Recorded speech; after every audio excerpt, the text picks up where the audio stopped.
Good morning, my badass friends out there on the adventure of coming back to ourselves out of codependency, out of narcissistic abuse. I'm Marshall Bircher, and I'm your guide coming back to your well-being and happiness in your life. And I'm excited to have you here today for another episode of Happiness After Codependency. Today we're going to talk about the rightness of your body's response to people, places, and things in your life. It says one of the more essential aspects of coming back to self-trust and understanding that our reactions, what we feel in our body, the sensations that arise in response to people, places, and things that we encounter is legitimate. It's valid, it's real, and it has a proper rationale for existing. So that's what we're going to talk about today. So before we get to that, I'm going to share this out with the community. If you're new to me, the community is your safe haven here where you can find additional tools, guidance, and support in your journey out of codependency and back into knowing, loving, and living who you are. Back in self-trust, back in self-respect, learning how to live life without the need for codependent behaviors. That community that is where I help you and other students and members help each other in accomplishing this. The link is above on Facebook, below on YouTube. If you're listening via podcast, it's on my website. You just go to freetheself.com, or it's in the description in the podcast. And if you are watching this, especially on YouTube, hit that subscribe button. And guys, share this video out to people you know would benefit from it. So I'm going to get a shirt out here real quick. Let's see here. There we are. Let me know how you're doing. Just say hi to me in the comments below. As well as share with me your thoughts about what you get out of today's training and other trainings that are going on that you've watched or listened to from it. Your feedback helps me understand how I'm impacting your world. And I also need to change a thing here. There we go. All right. So life is going to get even better. So it's good to see you guys. Or good to share this time with you. So the rightness of our body's feelings and sensations and responses towards life. So what I learned growing up was that what I felt and what arose within me needed to be questioned. It needed to be examined. It needed to be justified. And that caused me an enormous amount of confusion. I was taught that there were bad feelings and good feelings. Bad sensations, good sensations. I was taught the way we get out of bad sensations and bad feelings is to ignore them, to block them, to stuff them.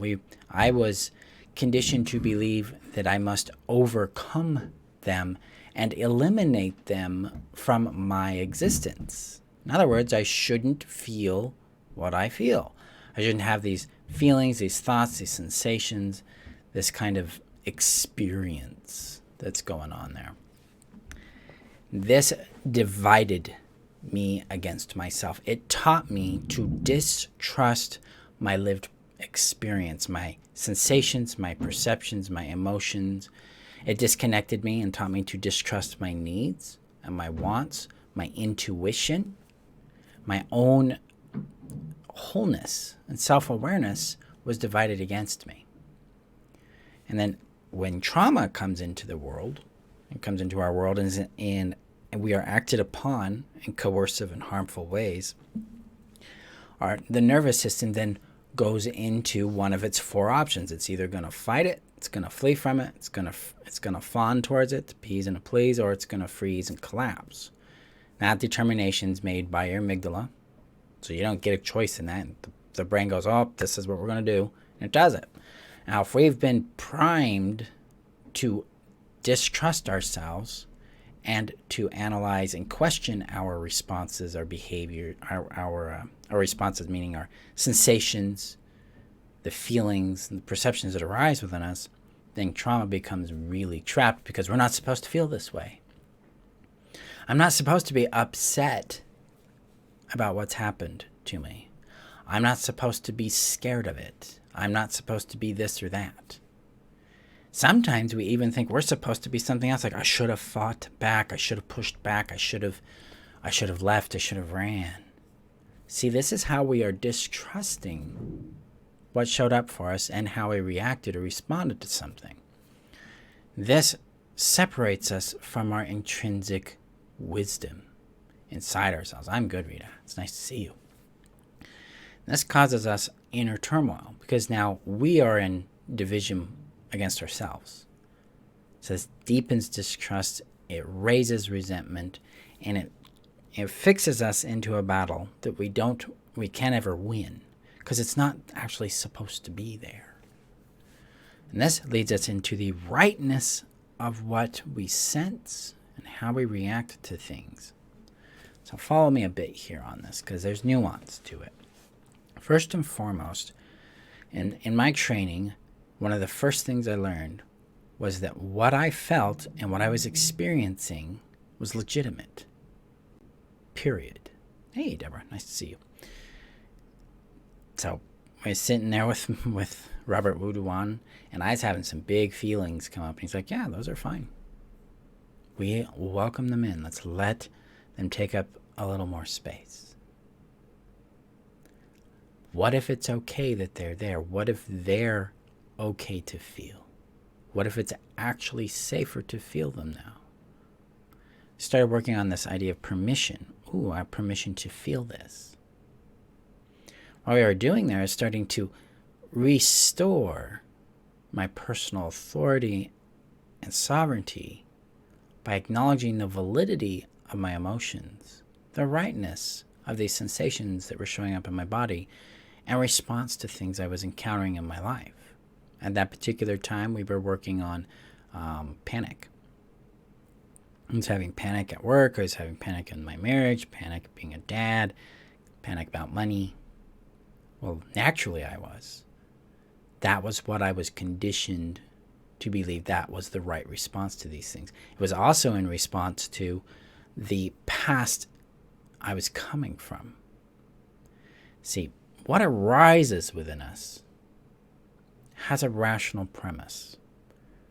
It's there because of what you've gone through, and it is the response your body chose because it was the wisest response for you in that situation. So if you found yourself freezing when someone is screaming at you, that's your body's wise response to that situation. It got you out of the situation, it helped you survive. This is what it means about rightness. It's like, oh, I was having panic about money because that's a legitimate thing. Grew up in an environment where money was very unstable. We lost things. Things didn't feel secure. Of course I'm going to have anxiety about that. I've gone through the loss of that. Interacting with people, well, of course I'm going to have panic about that. I've been abused a lot by peers as a child and growing up. My body's like, person's dangerous. Pay attention. That's what this means, this rightness of our response. Because it's coming from a rational premise. It's just not there magically. It's like, oh, I'll do this today. It's there because of experience. So when we get into alignment with this perspective, then what shows up within us isn't something that requires any fixing. It doesn't require any what people would call typically healing, like I gotta change it.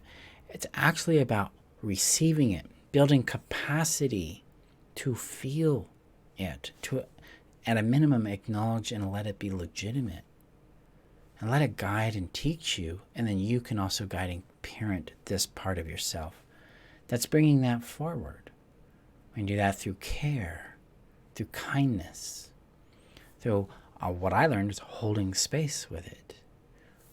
After learning how to regulate and calm as well, to soothe this aspect of ourselves.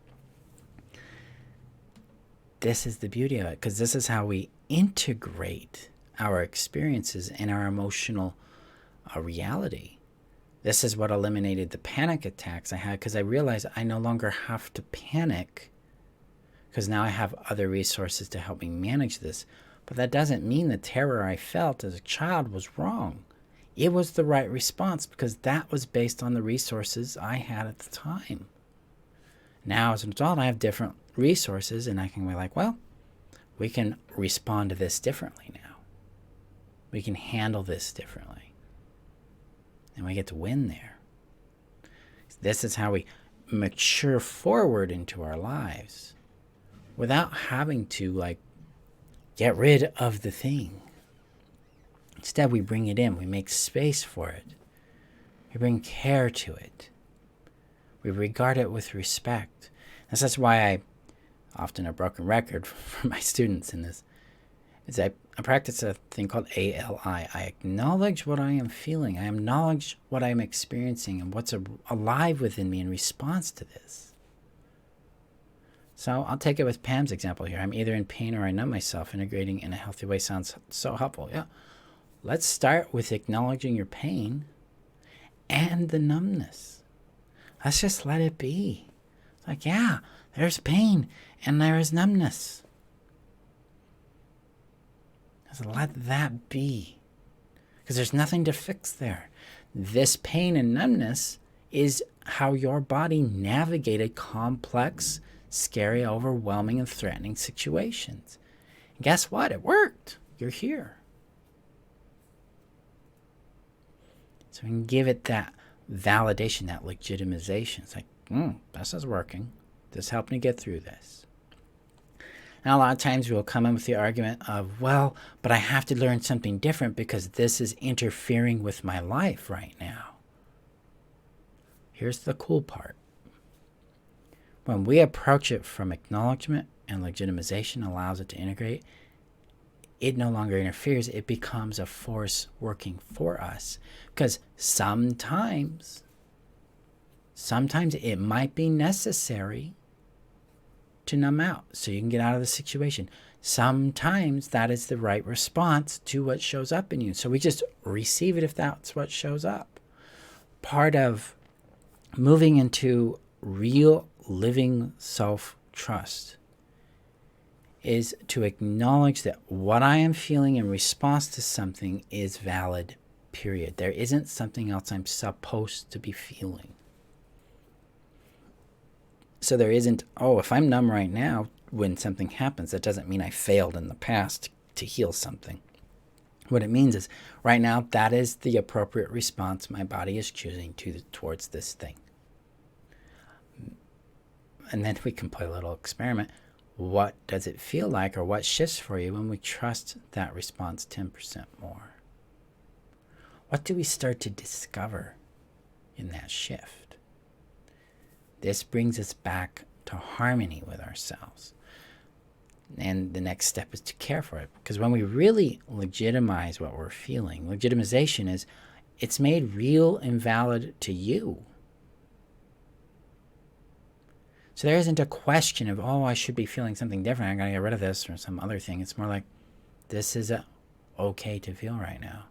Even if it doesn't feel okay, it's okay that it doesn't feel okay. We start giving it this respect and this sense of trust. Like, yeah, you're here for a valid reason. And this allows it to be safer to feel, paradoxically, because it's like, if this is okay that it's here, then I'm actually feeling safer feeling what I feel about the thing. So we start building this internal safety with our own emotions, with our own perceptions and experiences of reality.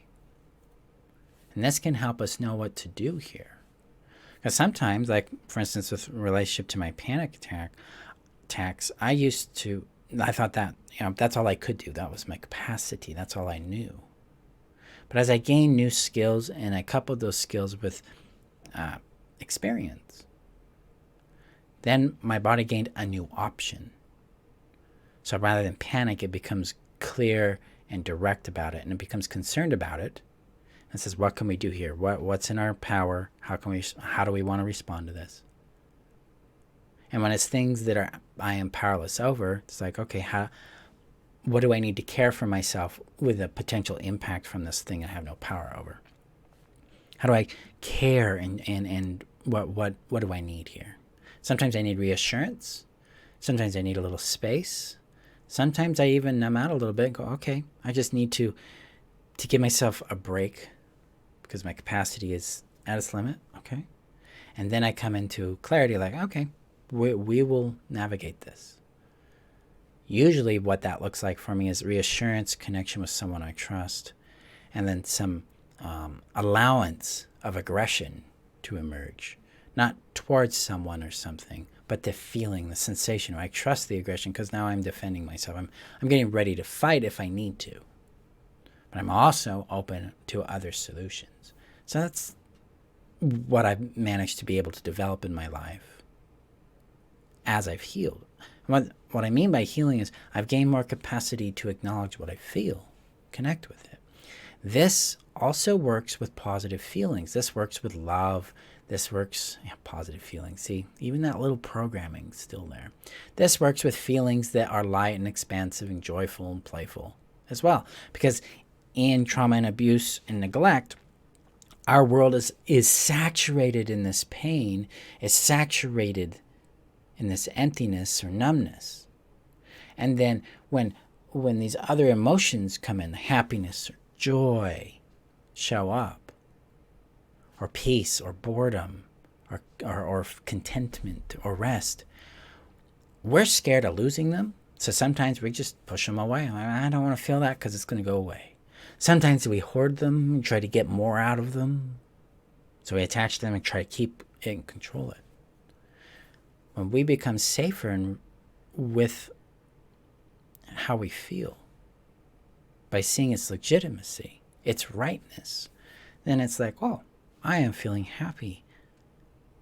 And I can give myself permission to have more of that as long as it lasts. Because I'm also safe with myself in the respect that I'll be okay if it leaves. So then emotions have we give them the respect to leave and come as they do, because that's what they do. They're a wave. Like a wave on the shore, in and out. This allows us to become more present. Because now we're not auditing what we feel. We're not trying to make it right. We're not trying to change it. It's more like this is here for a legitimate reason. This happiness or this peace or contentment is here for a legitimate reason, for a rational premise. It's like, okay, yeah, I get to enjoy this now.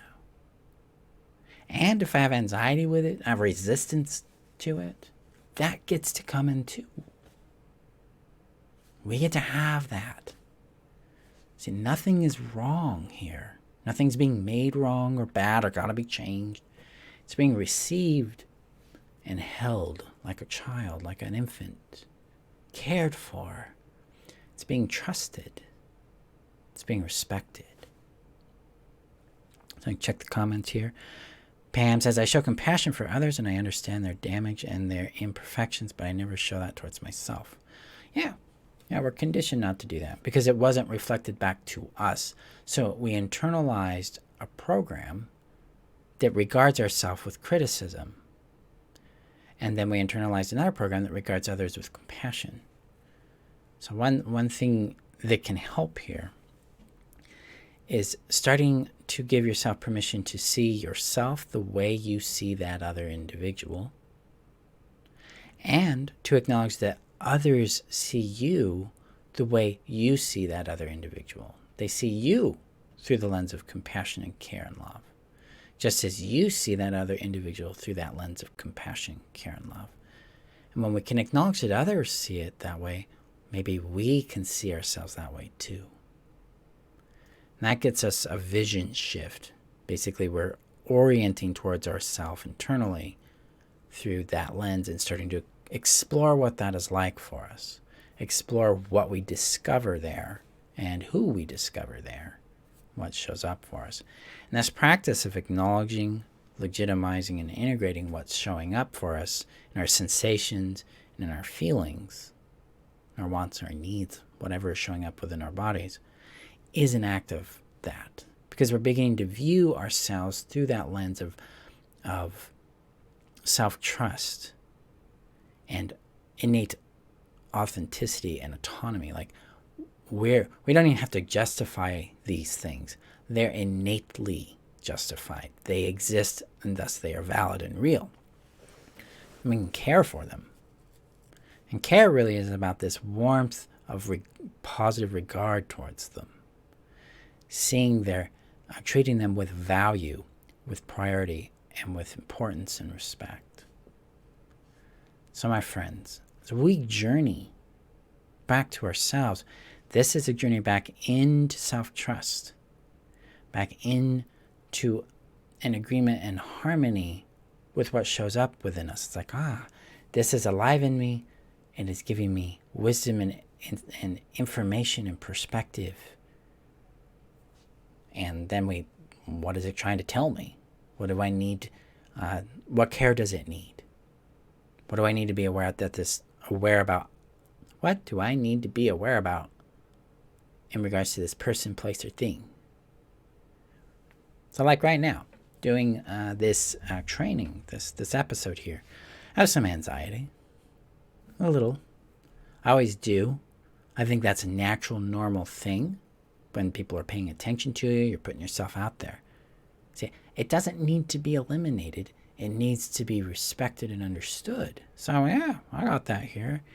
Normally and naturally I would. I'm putting myself out there. And that makes it feel so much safer to do this. So much easier to show up. Doing the holiday enrollment right now. That's a big vulnerability for me. But hey guys, it's time to enroll. Do you want to jump in and restore that safety, that sanity, that sovereignty? You want to get out of the trauma bond, you get out of the crazy making? Trying to heal yourself strategy. You really want to come to know, love, and live who you are, really start creating happiness in your life, the know yourself strategy. If you want relationships, friendships that really work for you because they're based on compatibility and respect, come join the relationship strategy. You want everything I have to offer forever for one price? Get the Everything Forever membership. Ooh, I'm going to check in with my body there because it's a little intense.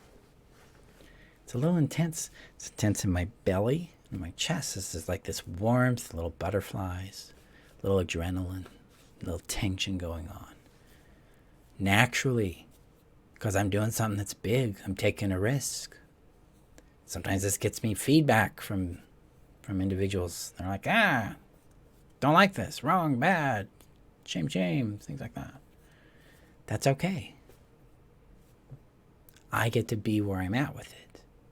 This is caring for ourselves. It's allowing whatever is alive within us to be received and to approach it from that rightness perspective. Like, this comes from that rational premise, which is defined by what I've been through in the past. That's its innate legitimacy, which is one of the core principles of self-trust. Self-trust has several core principles, and we'll be talking about those. That one of them is that innate legitimacy, meaning that I have intrinsic legitimacy. I'm intrinsically valid. So what I experience is intrinsically valid. What I feel, what I perceive, what I want and need, and how I take up space and express myself, all intrinsically valid or legitimate. That helps us regulate because now we're dissolving this division within ourselves of making ourselves wrong. We're moving ourselves into a rightness, making ourselves right in what we feel. It's like, this is okay to feel. We stop the cycle of condemnation on ourselves, and we start the acknowledgement of our own intrinsic innocence and wholeness. This opens us up to letting go of the old shame and guilt narratives we might have towards ourselves and other people, places, and things.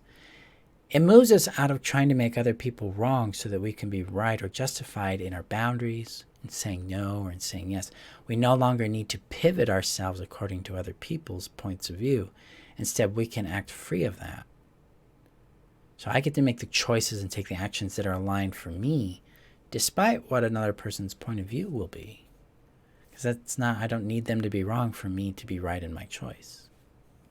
This frees us up in a lot of different ways from trying to condemn and control ourselves into a flow, into a safety and a security within ourselves. Because your nervous system is going to calm down when it feels like it's okay. And you have its back. It's one of the ways we can really deeply bring care and soothing to ourselves. And then empower our informed action and choice. Whatever is needed for us there. So that's today's episode, my friends. Thank you for being here. Holiday enrollment is open. We have about 40 seats left total. This will close in 13 days. So this is your opportunity, the last opportunity in 2021 to get into the Heal Yourself strategy, the Know Yourself strategy, or the relationship strategy. Next opening will be in January. So jump in now. Start your healing journey and come to know and live that peace. All courses come with lifetime access to both recorded and live editions of the courses. They come with lifetime access to homework support that we do twice a week. You can log in and do homework with others or with me, so you're not doing it on your own. And twice a week live group support called Live Mentoring Hours, also twice a week. Both of these happen on Tuesdays and Thursdays. So Tuesday evenings between 5 and 7 p.m. Boise, Idaho time, and Thursday mornings from 10 a.m. to 12 p.m. Boise, Idaho time. So we got your back in doing the work that restores your safety, your sanity, and yourself, that helps you come to know, love, and live who you are, and create relationships that are fulfilling, relationships where you feel seen, loved, and valued in your world. So come join us, and let's change your life. So go gently with yourselves out there. Thank you again for being here, and I'll see you guys in our next episode.